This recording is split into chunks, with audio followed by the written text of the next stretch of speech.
नमस्कार दोस्तों, परिचय हिंदी साहित्य चैनल में आपका स्वागत है। दोस्तों, हिंदी साहित्य के प्रश्नोत्तर से संबंधित इस वीडियो में हिंदी साहित्य के प्रश्न हैं वो संकलित किए गए हैं।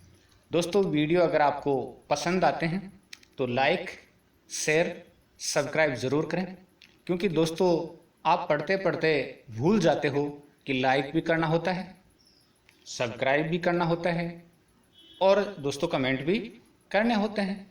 तो तीनों चीज़ों में से कम एक तो कर दिया करें। चलिए, निराला की आलोचनात्मक रचनाओं के नाम बताइए। तो प्रश्न अपना है, निराला की आलोचना से संबंधित रचनाओं के नाम बताइए। तो दो रचनाओं का हम जिक्र करते हैं, रविंद्र कविता कानन, पंत और पल्लव। तो रविंद्र कविता कानन, पंत और पल्लव, ये दोनों रचनाएं हैं वो निराला जी की आलोचनात्मक रचनाएं हैं। चलिए, धर्मवीर भारती के आलोचनात्मक साहित्य की रचना का नाम बताइए। तो मानव मूल्य और साहित्य धर्मवीर भारती जी की आलोचनात्मक रचना है। तो ये प्रश्न भी याद हो गया होगा आपको। धर्मवीर भारती जी की आलोचनात्मक रचना है, उसका नाम है मानव मूल्य और साहित्य। चलिए अगले प्रश्न पर, गुनाहों का देवता और सूरज का सातवां घोड़ा किसके उपन्यास हैं? तो इसका उत्तर भी दोस्तों धर्मवीर भारती है। गुनाहों का देवता और सूरज का सातवां घोड़ा दोनों उपन्यास हैं वो धर्मवीर भारती के प्रसिद्ध उपन्यास हैं। रस मीमांसा किसकी आलोचनात्मक कृति है? कृति यानी रचना है। तो रस मीमांसा वो किसकी रचना है? आलोचनात्मक रचना है। चलिए उत्तर देख लेते हैं। आचार्य रामचंद्र शुक्ल जी की ये आलोचनात्मक रचना है जिसका नाम है रस मीमांसा।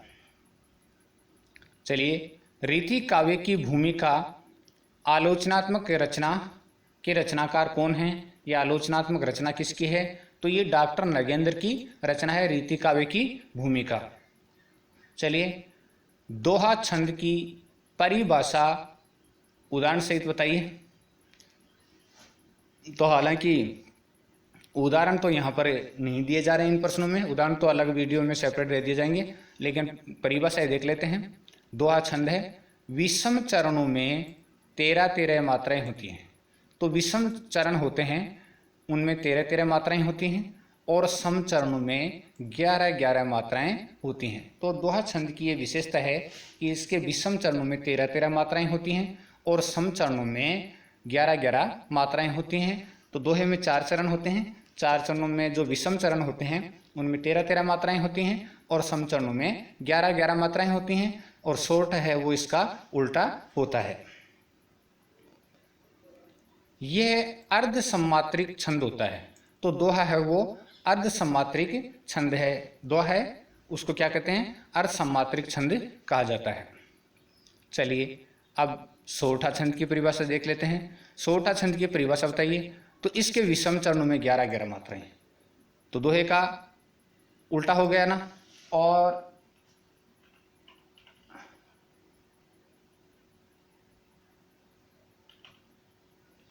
सम में 13-13 मात्राएं होती हैं। तो विषम चरणों में इसके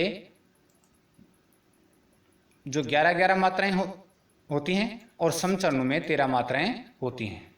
तो सोरठा छंद है उसके आप देखिएगा, सोरठा छंद की परिभाषा देख रहे हैं। तो विषम चरणों में 11-11, सम चरणों में 13-13 और दोहे में क्या होती हैं? विषम चरण में 13-13 और सम चरण में 11-11 मात्राएं होती हैं और ये भी अर्ध सम्मात्रिक छंद है। अर्ध सम्मात्रिक छंद है दोहा भी और सोरठा भी। चौपाई छंद की परिभाषा बताइए। चौपाई छंद की परिभाषा देख रहे हैं हम।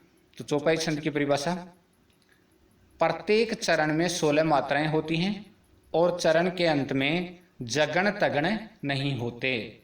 जगण तगण नहीं होते हैं। तो ये जो गण निकालने का सूत्र है वो ये माता राज भान सलगा होता है और उसके आधार पर गण निकाले जाते हैं। तो प्रत्येक चरण में 16 मात्राएं होती हैं चौपाई में। चरण के अंत में जगण तगण नहीं होते हैं और अंत में प्राय 2 लघु या 2 गुरु वर्ण होते हैं। तो या तो 2 लघु होंगे या 2 गुरु वर्ण होंगे। ये चौपाई छंद की विशेषता होती है। 16 मात्राएं होती हैं और जगन और तगन जो गण हैं वो नहीं होते हैं। चलिए, हरि गीतिका छंद की विशेषता बताइए या परिभाषा बताइए। हरि गीतिका छंद में 28 मात्राएं होती हैं। तो हरि गीतिका छंद में कितनी मात्राएं होती हैं? 28 मात्राएं होती हैं। 16 और 12 मात्राओं पर क्या होती है? 16-12 मात्राओं पर यति होती है, यानी ठहराव होता है। 16 पर ठहराव होने के बाद 12 मात्राएं और आगे होती हैं, और यति यानी थोड़ा सा ठहराव, सूक्ष्म ठहराव। चरण के अंत में लघु गुरु होते हैं। तो ये हरि गीतिका छंद की पहचान है कि 28 मात्राएं होती हैं, 16-12 पर यति होती है, और चरण के अंत में लघु गुरु होते हैं। यानी लघु और गुरु दोनों पाए जाते हैं, पहले लघु फिर गुरु। 28 मात्राएं, 16-12 मात्राओं पर यति। चलिए अगला है द्रुत विलंबित छंद की परिभाषा बताइए। द्रुत विलंबित, तो द्रुत विलंबित छंद में 12 वर्ण होते हैं। यहां पर आप देखिए 12 वर्ण होते हैं, और नगण, भगण, भगण और रगण आदि गण होते हैं। तो नगण, भगण, भगण और रगण आदि गण होते हैं। ये वर्णिक छंद है, यानी वर्णों की इसमें क्या होती है? गणना होती है। द्रुत विलंबित छंद में वर्णों की गणना की जाती है। तो ये वर्णिक छंद है जिसमें 12 वर्ण होते हैं। नगण, भगण, भगण और रगण। न भा भै रा इसका छोटा सा सूत्र होता है। तो नगण, भगण, भगण और रगण इसमें गण होते हैं। 12 वर्ण होते हैं, और ये वर्णिक छंद है। चलिए, मालिनी छंद की परिभाषा बताइए। मालिनी छंद है, तो मालिनी छंद में 15 वर्ण होते हैं। मालिनी छंद में 15 वर्ण होते हैं, और ये क्या है? वर्णिक छंद है। मालिनी छंद भी क्या है? वर्णिक छंद है। नगण, नगण, मगण, मगण, यगण, यगण आदि गण होते हैं। तो नन्मय युतासा मालिनी प्रसिद्धा, नन्मय युतासा मालिनी प्रसिद्धा, इस प्रकार से इसका शॉर्ट होता है। तो मालिनी छंद में 15 वर्ण होते हैं। ये वर्णिक छंद है। ये भी नगण, नगण और मगण और यगण, यगण। न मैं ये नन्मय युतासा मालिनी प्रसिद्धा, इस प्रकार से इसका शॉर्ट होता है। तो मालिनी छंद में 15 वर्ण होते हैं। ये वर्णिक छंद है। नगण 2 होते हैं, बीच में मगन होता है, और 2 यगण होते हैं। और इस प्रकार से गणों का इसमें क्रम होता है। और प्रत्येक गण में अगर आप देखें तो 3 वर्ण होते हैं। तो 5 गण हैं, और 5 गण के आधार पर 15 वर्ण हो गए। बैरवे छंद की परिभाषा बताइए। विषम चरणों में 12 और सम चरणों में 7 मात्राएं होती हैं। विषम चरणों में 12 मात्राएं और सम चरणों में 7 मात्राएं होती हैं, और कुल 19 मात्राएं होती हैं। बैरवे छंद की विशेषता है कि सम चरणों में 7 मात्राएं होती हैं, विषम चरणों में 12 मात्राएं होती हैं, और कुल मात्राएं होती हैं वो 19 होती हैं। तो एक बार पुनः देख लीजिएगा। विषम चरणों में 12, सम चरणों में 7 मात्राएं, और कुल 19 मात्राएं होती हैं बैरवे छंद में। चलिए, वसंत तिलका छंद की परिभाषा बताइए। तो वसंत तिलका है वो वर्णिक छंद है। वर्णिक छंद है क्योंकि वर्णों की गणना की जाती है। तो इसमें 14 वर्ण होते हैं। तगण, भगण, जगण और जगण तथा गुरु गुरु वर्ण। देखिए, अब यहाँ पर आपको ध्यान में देखना होगा। तगण, भगण, जगण और जगण, यानी 12 वर्ण तो इनके हो गए, और 2 गुरु वर्ण होते हैं। यानी एक गुरु फिर दूसरा गुरु, 2 गुरु वर्ण होते हैं। और इस प्रकार से कुल मिलाकर 14 वर्ण होते हैं वसंत तिलका छंद में। तू भी जाजे गा गा। गागा का मतलब गुरु गुरु, तू भी जा जे। वसंत तिलका तू भी जाजे गागा, इस प्रकार से इसका छोटा सा सूत्र होता है। तो 14 वर्ण होते हैं। तगण, भगण, जगण, जगण तथा 2 गुरु वर्ण इसमें होते हैं। तो तू भी जाजे गागा। चलिए, वंशस्थ छंद की परिभाषा बताइए। वंशस्थ छंद, वंशस्थ छंद की परिभाषा है, इसमें भी 12 वर्ण होते हैं। 12 वर्ण होते हैं, जगण, तगण, जगण, रगण। ये भी वर्णिक छंद है, यानी जिसमें वर्णों की गणना की जाए वो वर्णिक छंद होता है और मात्राओं की गणना की जाए वो मात्रिक छंद होता है। तो इसमें 12 वर्ण होते हैं, जगण, तगण, जगण और रगण। चलिए कुंडलियां छंद की परिभाषा बताइए। कुंडलियां छंद, कुंडलियां छंद तो दोहा प्लस रोला, और इसमें कुल 6 चरण होते हैं। 6 चरणों का ये छंद होता है कुंडलियां। प्रारंभिक 2 चरण दोहा के और अंतिम 4 चरण रोला के होते हैं। तो दोहा प्लस रोला से मिलकर के कुंडलियां छंद बनता है। कुल 6 चरण होते हैं, प्रारंभिक 2 चरण दोहा के और अंतिम के 4 चरण हैं वो रोला के होते हैं। और प्रत्येक में 24-24 मात्राएं होती हैं। प्रत्येक में 24-24 मात्राएं होती हैं। दोहे का अंतिम चरण रोला, यहां पर रोला होगा।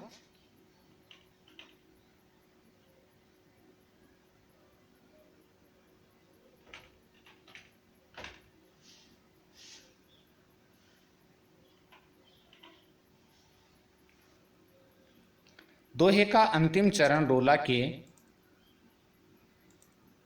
पहले चरण के रूप में दोहराया जाता है। पहले चरण के रूप में दोहराया जाता है। जिस शब्द से आरंभ होता है उसी शब्द से ये समाप्त होता है। तो ये जो कुंडलियां छंद है उसको पुनः देख लेते हैं एक बार। दोहा प्लस रोला से मिलकर के ये छंद बनता है। कुल 6 चरण होते हैं, प्रारंभिक 2 चरण दोहा के और अंतिम 4 चरण रोला के होते हैं। प्रत्येक चरण में 24-24 मात्राएं होती हैं। दोहे का अंतिम चरण रोला के पहले चरण के रूप में, दोहे का अंतिम चरण है वो रोला के पहले चरण के रूप में दोहराया जाता है। जिस शब्द से आरंभ होता है उसी शब्द से ये छंद समाप्त होता है। तो ये कुंडलियां छंद की विशेषता है। मद्राकांता छंद की परिभाषा दीजिए। मद्राकांता, इसमें 17 वर्ण होते हैं। 4, 6, 7 वर्णों पर यति होती है। तो 17 कुल वर्ण होते हैं।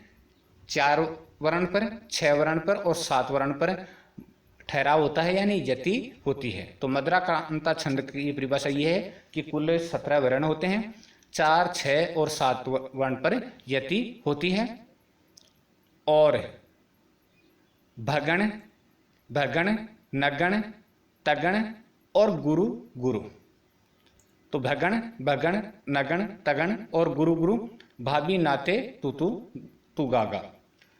इस प्रकार का ये छोटा सा बन जाता है। भगण, भगण, नगण, तगण, गुरु गुरु। चलिए अब देखते हैं। तो यहां पर चलो ठीक है। छठे छंद की विशेषता बताइए। रोला प्लस उल्लाला। तो ये रोला प्लस उल्लाला से छठे छंद बनता है। प्रथम 4 पंक्तियां रोला की, प्रथम 4 पंक्तियां वो किसकी होती हैं? रोला की होती हैं। छठे छंद की परिभाषा है कि प्रथम 4 पंक्तियां रोला की होती हैं, अंतिम 2 पंक्तियां उल्लाला की होती हैं। अंतिम 2 पंक्तियां किसकी होती हैं? उल्लाला की होती हैं। प्रथम 4 पंक्तियों में 24-24 मात्राएं होती हैं। तो प्रथम जो 4 पंक्तियां होती हैं उनमें कितनी मात्राएं होती हैं? 24-24 मात्राएं। और 11-13 पर यति होती है। 11-13 पर यति होती है। अंतिम 2 पंक्तियों में 28-28 मात्राएं होती हैं। अंतिम 2 पंक्तियों में 28-28 मात्राएं होती हैं और कहीं कहीं 26-26 मात्राएं भी होती हैं और 15-13 पर यति होती है। तो कहीं कहीं 28 होती हैं और कहीं कहीं 26 मात्रा भी होती हैं और 15-13 पर क्या होती है? यति होती है। तो दोबारा देख लेते हैं। रोला और उल्लाला से ये छठे छंद बनता है। छठे छंद है वो रोला प्लस उल्लाला से मिलकर बनता है। प्रथम 4 पंक्तियां रोला की होती हैं और अंतिम 2 पंक्तियां उल्लाला की होती हैं। प्रथम 4 पंक्तियों में 24-24 मात्राएं होती हैं, 24-24 मात्राएं होती हैं और 11-13 पर यति होती है। 11-13 पर यति होती है। तो यहाँ पर देखने की बात है कि 11-13 पर यति होती है। अंतिम 2 पंक्तियों में 28-28 मात्राएं, तो कहीं कहीं 28-28 मात्राएं होती हैं और कहीं कहीं 26-26 मात्राएं होती हैं और 15-13 पर यति होती है। जहाँ 28 जो मात्राएं होती हैं वहाँ पर 15-13 पर यति होती है। चलिए रोला छंद की विशेषता बताइए। रोला छंद की विशेषता अपने को देखनी है, तो इसमें 24 मात्राएं होती हैं और 11-13 पर यति होती है। यहाँ पर यानी 11-13 पर क्या होती है, यति होती है। तो रोला छंद की विशेषता यह है कि 24 मात्राएं होती हैं और 11-13 पर क्या होती है, यति होती है।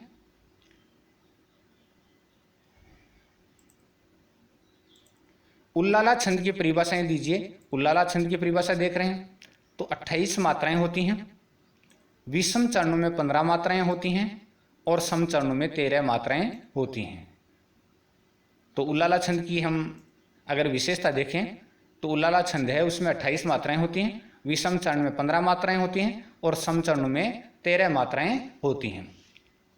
तो उल्लाला छंद में 28 मात्राएं होती हैं, कहीं कहीं अपवाद स्वरूप 26 मात्राएं भी आपको मिल जाएंगी, लेकिन बहुत कम। और 15-13 पर यति होती है, विषम चरण में 15 और सम चरण में 13 मात्राएं होती हैं। तो ये उल्लाला छंद की विशेषता है। 28 मात्राएं होती हैं, विषम चरण में 15-13, विषम चरण में 15 और सम चरण में 13 मात्राएं होती हैं। चलिए कवित्त छंद की परिभाषा दीजिए। कवित्त छंद की परिभाषा अपने को देनी है। तो सबसे पहला जो छंद है वो हम देखते हैं।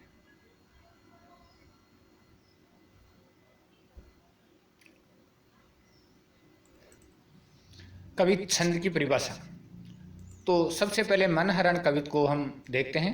मनहरण कवित्त में 31 स्वरण होते हैं, 31 स्वरण होते हैं और 16-15 पर यति होती है। मनहरण कवित्त में 31 स्वरण होते हैं और 16-15 वर्ण पर यति होती है। धनाक्षरी कवित्त में 32-33 स्वर्ण होते हैं। तो मनहरण कवित्त है उसमें 31 स्वर्ण होते हैं, 16-15 पर यति होती है और धनाक्षरी कवित्त में 32 या 33 वर्ण होते हैं। तो ये थी अपनी कवित्त छंद की परिभाषा। कवित्त छंद मनहरण कवित्त है उसमें 31 वर्ण, 16-15 वर्ण पर यति और धनाक्षरी कवित्त है उसमें 32 या 33 वर्ण होते हैं। चलिए आगे बढ़ते हैं। गीतिका छंद की परिभाषा दीजिए। तो गीतिका छंद की परिभाषा 26 मात्राएं होती हैं और 14-12 मात्राओं पर यति होती है। 14-12 मात्राओं पर क्या होती है, यति होती है। चरण के अंत में लघु गुरु होते हैं। तो गीतिका छंद में 26 मात्राएं, 14-12 मात्राओं पर यति, चरण के अंत में लघु गुरु होते हैं।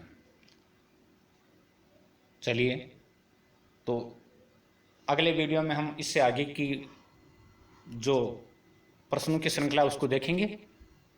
धन्यवाद दोस्तों, आपका दिन मंगलमय हो। जस्ट ये वीडियो आपके सामने